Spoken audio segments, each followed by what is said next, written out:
Well, silver's not so bad. Kevin Miller in the morning, KIDO Talk Radio. Thank you all for joining us. Phone numbers 580-5436, 580-KIDO. And just a salute to everyone who is working in the extreme cold. And I know what you're saying, Kevin. This isn't extreme. It is if you're working day in and day out on the outside, currently 27 in Boise. And like I said, it was every year we get a chance to sit out there for 6 hours with Reverend Bill, security guard Mike, Tommy Alquist, so many others, Mark Johnson from Channel 7. And it is such a blessing to be a part of 7 Cares, Idaho Shares. And all I can say is it makes me appreciate everyone who is out there again and again and again working. So God bless you. Stay warm. And we'll talk a little bit more about 7 Cares coming up. But joining us now, our friend Robert Spencer.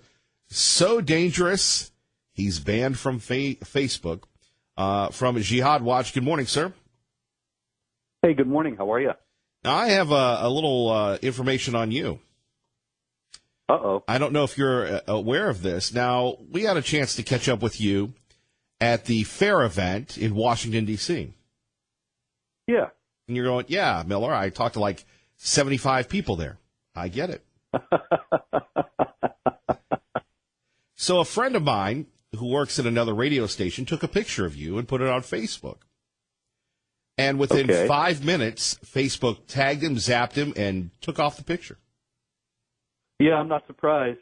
Facebook's really incredible because not only do they do things like that against anybody who opposes jihad terror, and that's really what it's all about, but they also are an incredible recruiting ground for terrorists.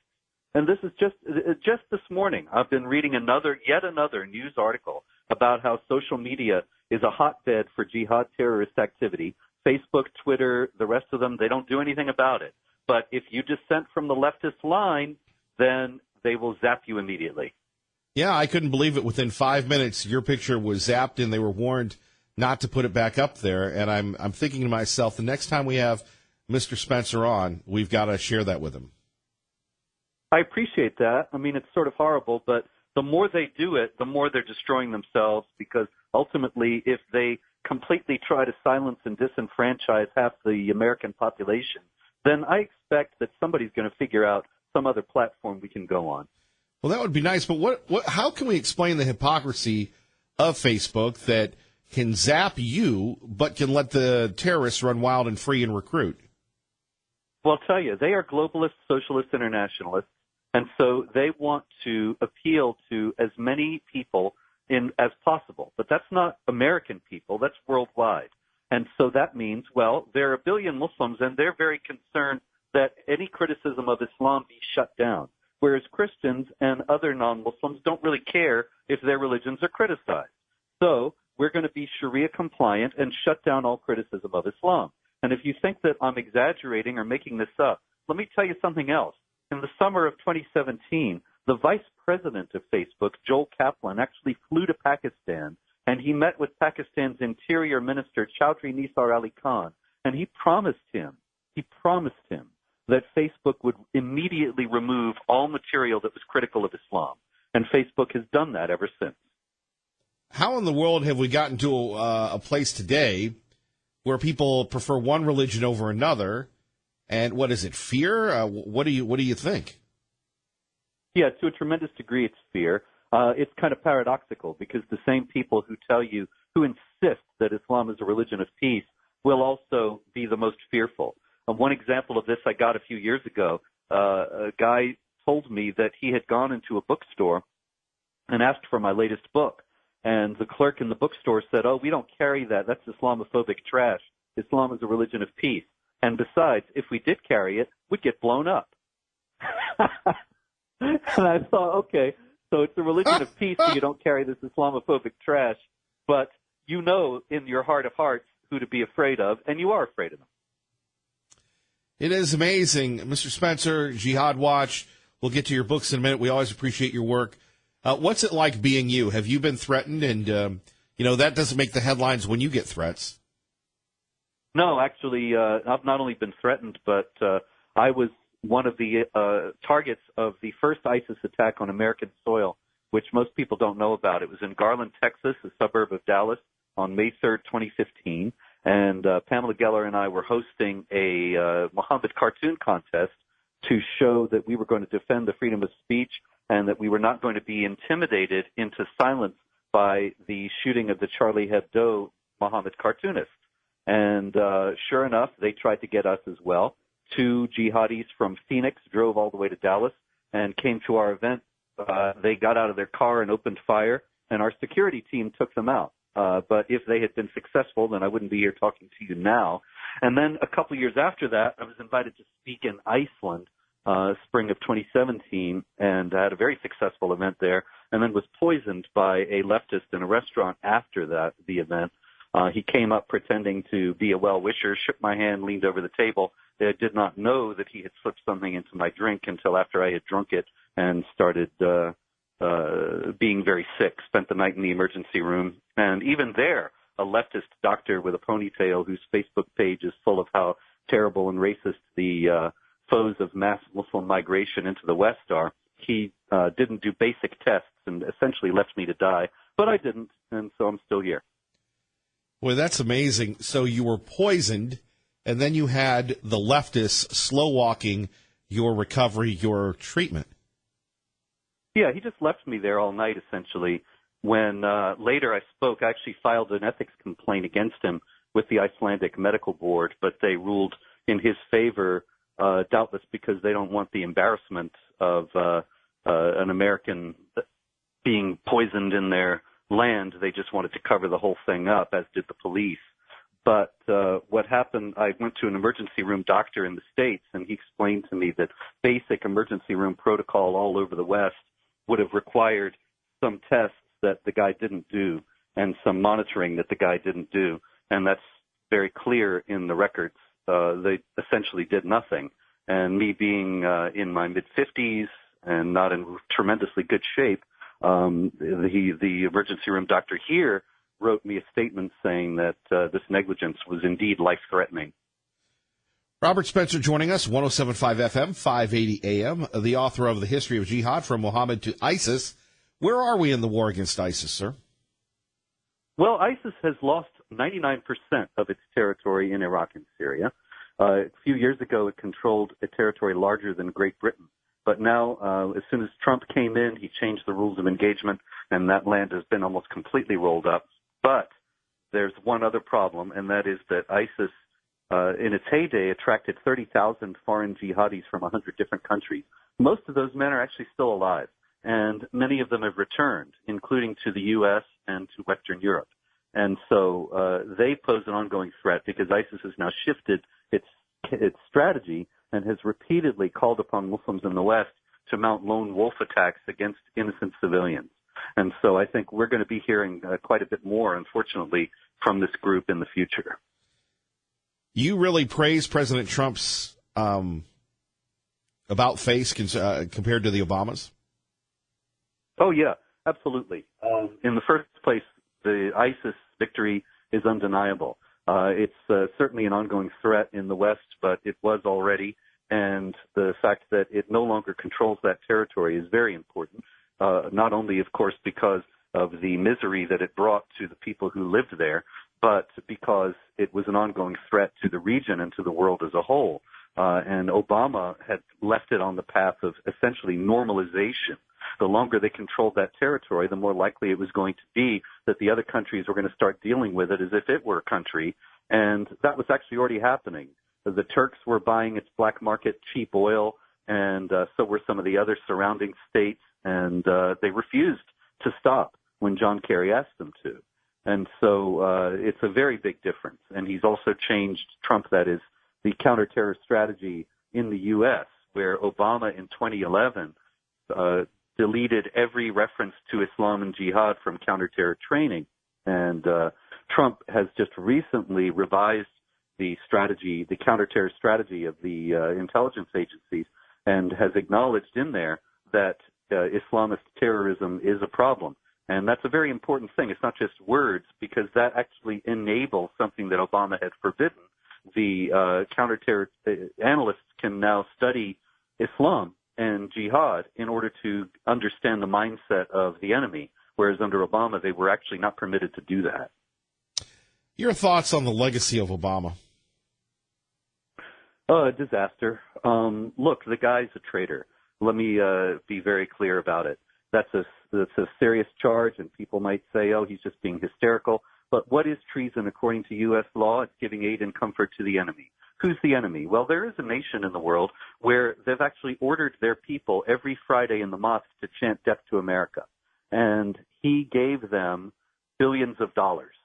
And people say, well, that was their money. Well, actually, it was money that was the Shah's money that several American administrations, going back to Jimmy Carter, had not returned to the Iranian mullahs because they didn't consider the mullahs to be the legitimate heirs of the Shah's regime.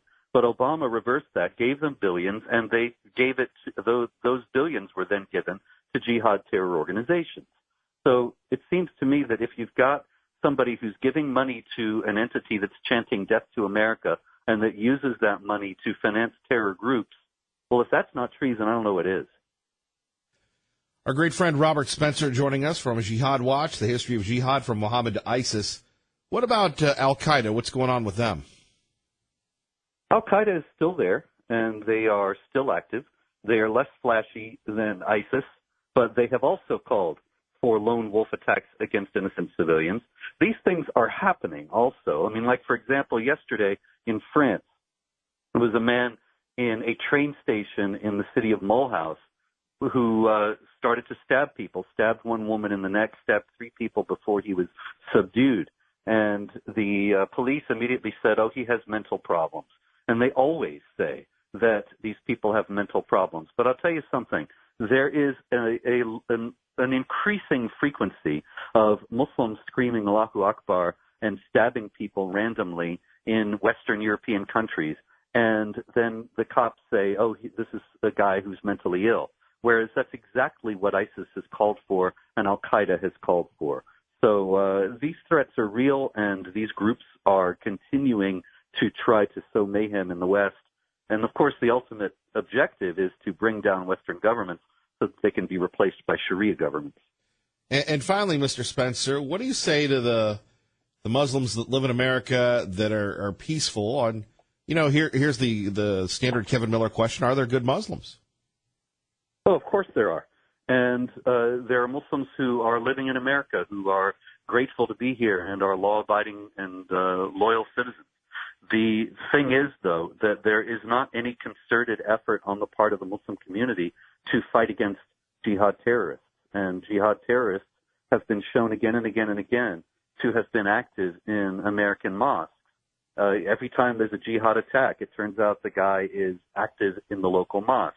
The Tsarnaev brothers in the Islamic Society of Boston, those 2 jihadis I mentioned from Phoenix who attacked our event in Texas, they were star members of the Islamic Community Center of Phoenix, and on and on and on. And so it seems to me that there needs to be some more proactive effort on the part of peaceful Muslims to identify the jihadis in their midst and to alert the authorities. But so far, we're not seeing that.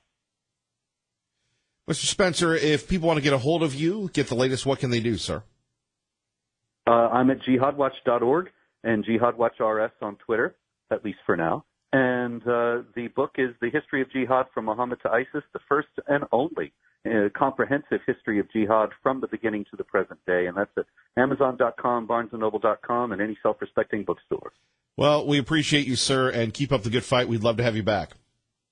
Oh, call me anytime. It's always a pleasure. Thank you. All right, Robert Spencer joining us.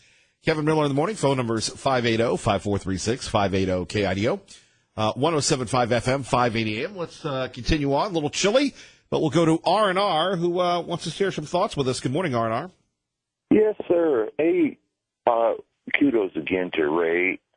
He's probably one of the more brilliant lights in the sky. I wanted to just get real quickly. That hanging back from the lights, that's actually quite perfect. Have you ever been in a rear ender, like on I-5 corridor, yada, yada, yada? If you don't hang back like that and leave a safe crashing distance, that sets, and it also sets the timers. Everything above you up there is not cameras staring down you. It's it's those sensors that allow certain amounts of people and occupants to get going. But if you ever get slammed like that Cloverdale dealio, people die instantly. Anytime you smash a vehicle in front of you with your vehicle, then your insurance takes over. So there's some pretty wary, knowledgeable people that's the answer to that original one. I want to, more importantly, today out in Jim County, the spay neuter essentials to helping control my little feline buddies. We have a important vote, and we need more money released to try and take care of the feral cats. I know people think 4-H stands for something, but it actually stands for the herders and the handlers and the hoarders and the helpers of kitty cats that are living homeless. And I only try and raise one at a time, but if we could just get some recognition to Jim County to help spay and neuter the felines, I try and protect the birds, so that's where it all starts. And then lastly, Star Tire and Auto is without a doubt the finest place you can go to get assistance with your winter driving needs on your tires, and I will give them my personal best referral now and forever. Love you, Kevin. Love you, R&R. God bless. All right, coming up next, the plot to remove the president. We told you this was going to happen. It's already here. Adam Schiff is ready to go. He hasn't taken office yet, but here's what he said. How about this? I'll work on the computer, and we'll get back to it next. Kevin Miller, KIDO Talk Radio. Blessed to be with you. Kevin Miller in the morning. Phone numbers 580-5436, 580-KIDO. You know, it was a great 7 Cares Idaho Shares. Thanks to security guard Mike. Thanks to everyone that showed up, Reverend Bill and everyone else. Such a great deal. And, you know, just a message to a lot of folks that if you're struggling this time of year, know that you're loved and know that you have places like the Boise Rescue Mission, the Idaho Food Bank, the Salvation Army, the Jubilee House to make a difference. And let's see, I'm approaching my 10-year anniversary of getting fired 10 days before Christmas by CBS Radio, which coincidentally enough is not in the radio business anymore. And that was one of the lower parts of my existence. And if you're going through challenging times, if you don't know where to go, if you're going to the mall and looking at things that, you know, you used to buy or you had that economic power, because unfortunately most of us are defined by our jobs, know that you're not alone. Know that there are people that love you and care for you and want to help you. You know, the holidays, Christmas can be a challenging time. I lost my best friend in high school many, many years ago because, from suicide. And, you know, to this day I miss him. And just know that we need you.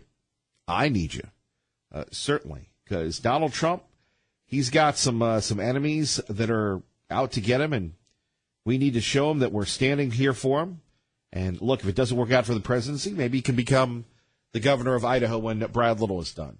Traffic and weather together at KIDO Talk Radio. I'm just Channel 7's Eric Everett. Well, you're just full of good news, Larry. Rain and snow. Well, it is December, and we are getting ready for Christmas here in the Treasure Valley. Let's hear what Adam Schiff has to say. Now, Adam Schiff will be the head of the House, whatever, Judiciary Committee or Intelligence Committee or whatever. And this guy has been salivating to go after Donald Trump for years. Of course, the media has made somebody who was relatively a nobody from California into somebody. Let's take a listen. On the day Donald Trump leaves office, the Justice Department may indict him, that he may be the first president in quite some time to face the real prospect of jail time. Now, as we've said many times, elections matter. Elections have consequences. Now, the Mueller investigation hasn't revealed anything specific. But already you have the Democrats, the devious little libs, the DLL, already pandering to their base to get rid of President Trump. Amazing. I'm a conservative when it comes to impeachment. I think it's a last resort and only when the evidence is clear of a really substantial legal violation. What we want for this country is all the facts and all the truth. I've always supported the Mueller investigation and continue to do so because I think it's in the best interest of everyone involved. Certainly they'd be impeachable offenses because even though they were committed before the president became president, they were committed in the service of fraudulently obtaining the office. They just can't help themselves, can they? And think of the glory that we had 2 years ago being taken away from us. Let's discuss it next. You're listening to Kevin Miller on 107.5 FM, 580 AM, KIDO Talk Radio. Good morning, Doug. Good morning, Kevin. And before we get to your phone calls, Tom Munns, hang on. We're joined by a very special guest, Daniel Krauthammer, joining us to talk about the life, the legacy of his uncle, Charles Krauthammer. Sir, good morning. Good morning, Kevin. Charles was my father, actually. Oh, well, I'm sorry about that. We have that wrong on our list. I apologize for that. What a loss your dad was to all of us. He meant so much, so articulate, so brilliant in his writing. Yeah, I'd have to agree, and it was for that reason. It was such an important task, difficult, but meaningful and powerful to complete his book for him, and I undertook it because he asked me to, and he entrusted it to me. But over time, seeing how he touched so many people, how many people have reached out to me and said how much they miss his voice, it's felt very good to be able to do this and have this for all of them to read this and continue to hear his voice. The point of it all, when we talk about the life and legacy of your father, sir, can you describe how many people just, whether they live in Idaho or Iowa or we're inside the Beltway, were just influenced by your book, by your dad's book, by your dad's books and articles. And, you know, we felt like we knew him, even though we didn't know him personally. Yeah, no, I mean, he had been writing for 4 decades almost and shaped a lot of the ideas in the political landscape, particularly on the conservative side, but really across the board. He was respected both by those who agreed with him and many, and a huge number who didn't. I can't tell you the number of times in my life I've had someone come up to me and say, I don't really ever agree with your dad, but I love reading him. And I think it was that sense of honest criticism and thorough process of thought and argumentation that people really respected. And it helped people think better. And they also respected him because they knew, even if they disagreed, that he was saying what he thought and putting as much of his brain power and his erudition and his important thinking into it that he could.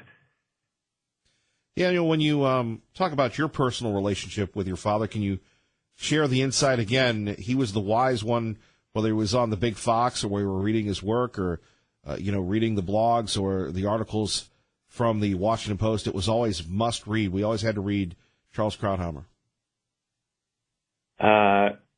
Yeah, I think from a personal point of view, your dad is your dad, right? And right. You grow up knowing what you know, and it took me a long time to, I think till I was quite a bit older, to realize the kind of impact he had and how widely known and looked to he was.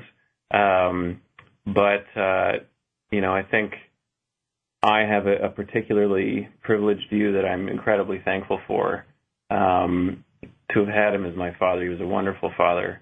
But it was also being around that thought and that conversation, I think, gave me a huge gift as well, to think about politics and history and so many of the things that are in this book and in his writing that gave such depth and breadth to his commentary. When you think of his frame of reference, was he always working? Definitely not. My childhood memories are mostly of him coming to every single Little League ball game, every practice, us hanging out all the time, going on family trips.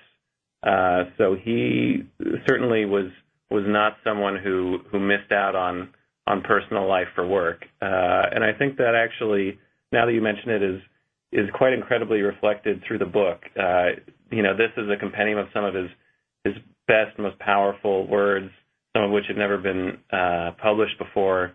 And it spans the whole breadth from the biggest political questions and historical questions all the way to his personal life, to what gave him meaning, his family, his friends, his relationships, and even to the truly kind of fun and childlike passions he had for baseball and chess and space exploration and other things.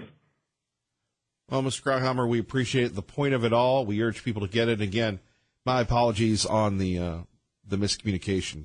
No, not at all. And if I could just mention, if people are looking for the book, a great place to go is to my father's official website, charleskrauthammer.com. They can find where to buy the book, learn more about it, and more about his life and writings and legacy more generally there. Thank you, sir. You have a great day. You too. Thank you. Daniel Krauthammer joining us here on KIDO Talk Radio. Phone numbers 580-5436, 580-KIDO. On the day Donald Trump leaves office, the Justice Department may indict him, that he may be the first president in quite some time to face the real prospect of jail time. We go to Tom Munns, TomMunns.com. Munns Tom Twitter. Good morning, Tom. Good morning, Kevin. How are you this morning? Not bad. You have these comments by Adam Schiff, and I think they're preliminary at best, but what can we do for you today, sir? Well, I was listening to, maybe it was a replay or something this morning, I'm not really sure, but you had a guy from AliPac on, and I thought that there was a really important position to make, considering that he comes off as a Christian conservative, and most of what he said I really liked and I really agreed with, but he was talking about the invaders and the refugees and the importance of, I think his solution really was to call on other countries in addition to having us call our, legislators and that kind of a thing. But here's the thing that I've been trying to drive home for a while, and that is that and he was talking about dealing with the UN and trying to work with the UN and all that. The thing that we have to understand is that the UN wants a global government. They always have.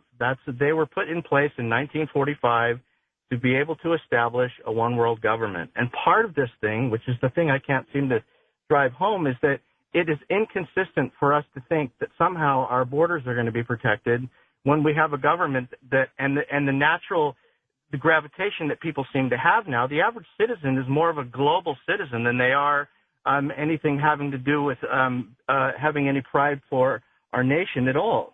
And so the UN wants to create a global government. If it does that, it has to do what they call create regionalizations by breaking down sovereign nations like they did in the creation of the EU. This is part of the reason why we're having such a problem at the southern border. And the goal here is not like what he said, to create more Californias. More Californias is just a means to an end. The end game is the creation of a one world government under a supranational governing authority, which is the United Nations. Now, already... Now, I want to come back to something that Hank said about you the other day, that, he accused you of doing George Soros' work. Did you hear that one? He's what? He accused you of being a pawn of George Soros. Well, he can accuse me of whatever he wants. The problem is am I consistent in my arguments, and am I on the side of freedom, or am I on the side of a global government? The fact that George Soros in 181, we're exposing him every way possible. 181 liberal organizations like Open Democracy and all of this stuff. We exposed George Soros' funding. It would be ludicrous and inconsistent for me to be able to support. He says you're supporting George Soros because you're against the Convention of States.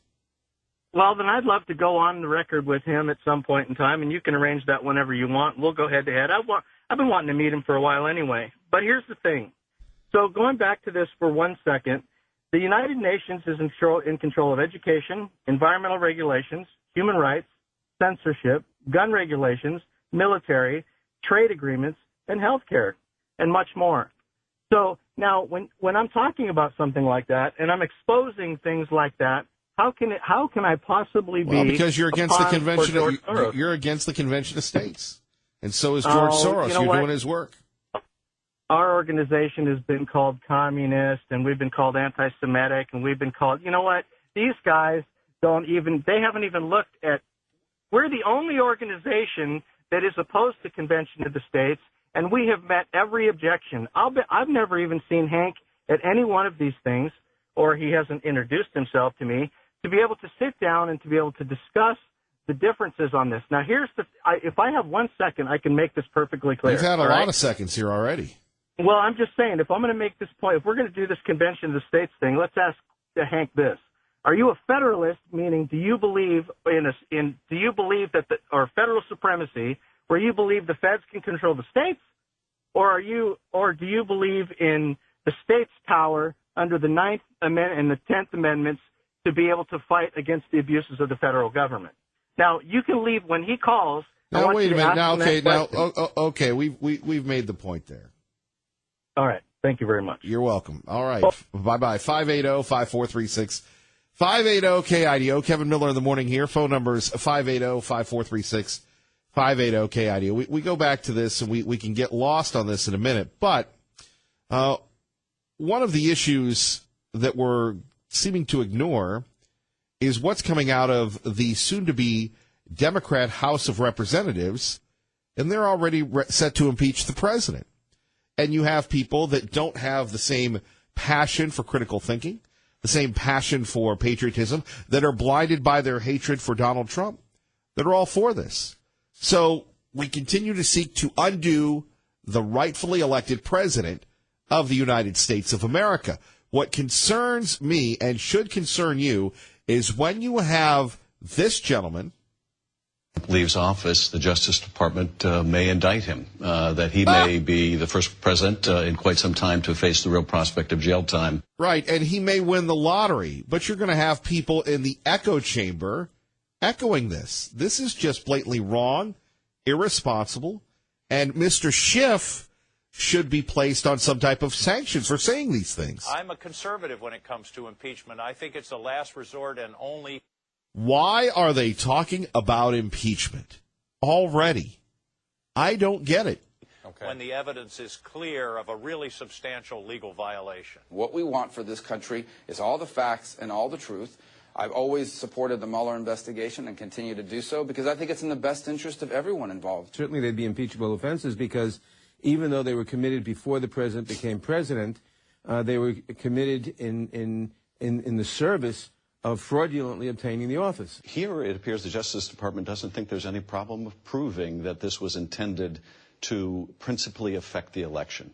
And to have the Justice Department basically say that the President of the United States not only coordinated but directed an illegal campaign scheme that may have had an election-altering impact is pretty breathtaking. I think it's important for the special investigator to give Congress what he has sometime early in 2019 so that Congress can make a determination. That's Senator Christopher Murphy on one of the Sunday shows, but come on.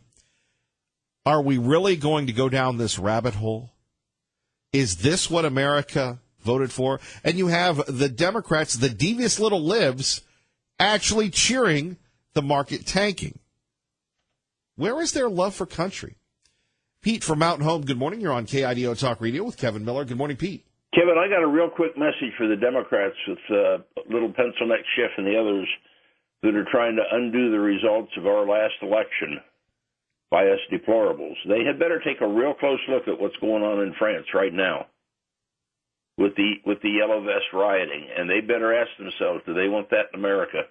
Because they are going to piss off a lot of people if they go after our president. Well, they are. I mean, Pete, you've heard this comment, but one more time, I can't believe this guy said it. On the day Donald Trump leaves office, the Justice Department may indict him, that he may be the first president in quite some time to face the real prospect of jail time.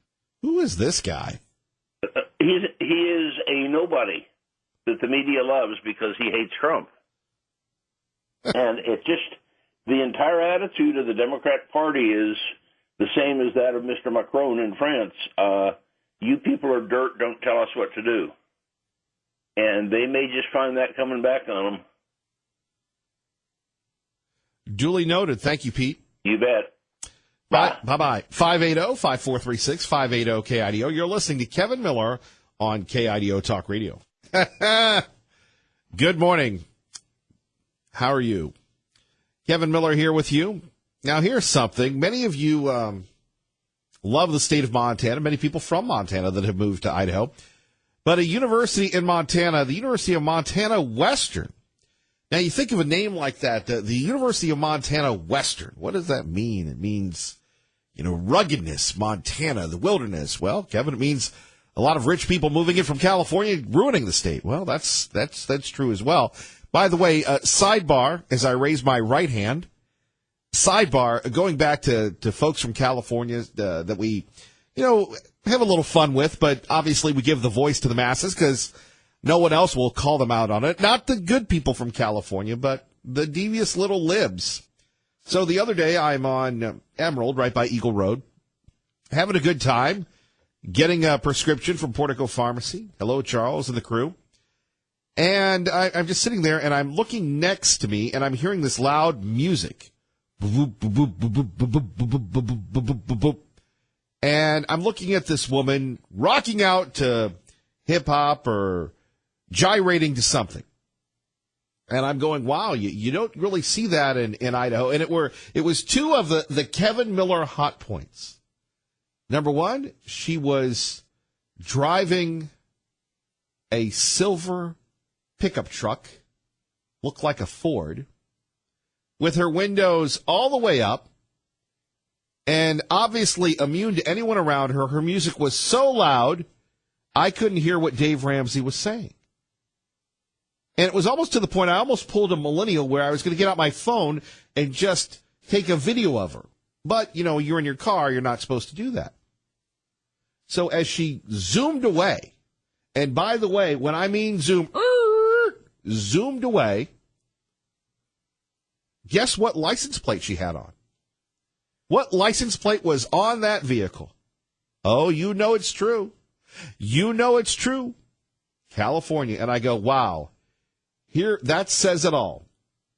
Somebody that is in Idaho does not have enough respect for the people that live here, that they refuse to change their plates from the state that they were even driven away from or elected to come here to the land of freedom, doesn't have any respect for anybody, playing her music too loud, and driving a big truck. Not that there's anything wrong with driving a big truck, as I disclose my anti-pickup truck bias, but tongue-in-cheek on that one. I'm thinking to myself, I couldn't wait to share that with you, and I'm thinking, wow, what a way to ruin Idaho. It doesn't happen in big chunks. It happens little by little by little. Just like Ada County, where you have the libs getting 2 spots as Ada County commissioners. And if I'm a member of the Ada County Republican Party, you got to take a look at things and how do we get this back?